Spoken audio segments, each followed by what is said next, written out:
Quer desconto para entrar na faculdade? Acesse querobolsa.com.br. Olá, bem-vindos ao quadro. Nessa aula nós vamos conhecer os dois últimos filos de algas, o filo dinófita e também o filo carófita. Todas as algas do filo dinófita são unicelulares e a maioria delas é marinha, sendo que muitas são microscópicas e compõem o fitoplâncton, que é aquela porção do plâncton que realiza fotossíntese.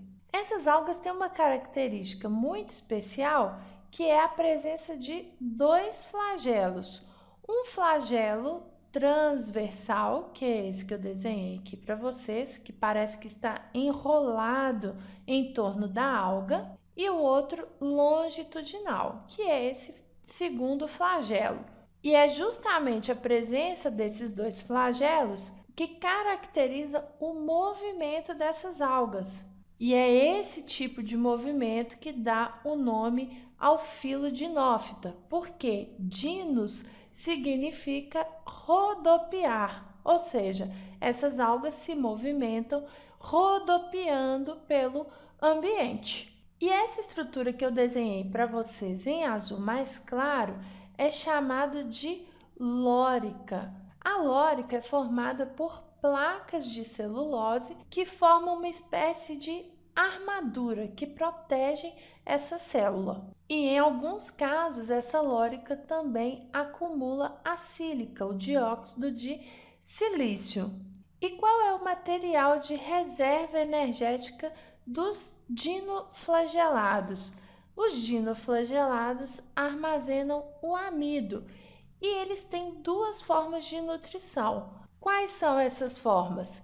Eles podem ser heterotróficos, ou seja, não produzem o seu próprio alimento, absorvem os nutrientes que estão presentes no ambiente, e os dinoflagelados também podem ser autotróficos.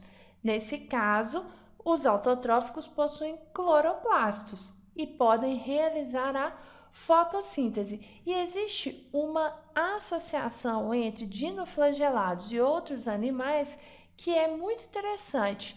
É uma endossimbiose conhecida como zooxantelas. As zooxantelas, assim como as zooclorelas, que nós conhecemos na aula sobre as algas verdes, também estabelecem uma relação de simbiose com outros organismos vivos, como por exemplo moluscos, quinidários, plateumitos, e é um tipo de simbiose específica, conhecida como endossimbiose. Por quê? Porque essas algas estão no interior das células desses outros animais. E na simbiose, tanto os animais quanto as algas são beneficiados.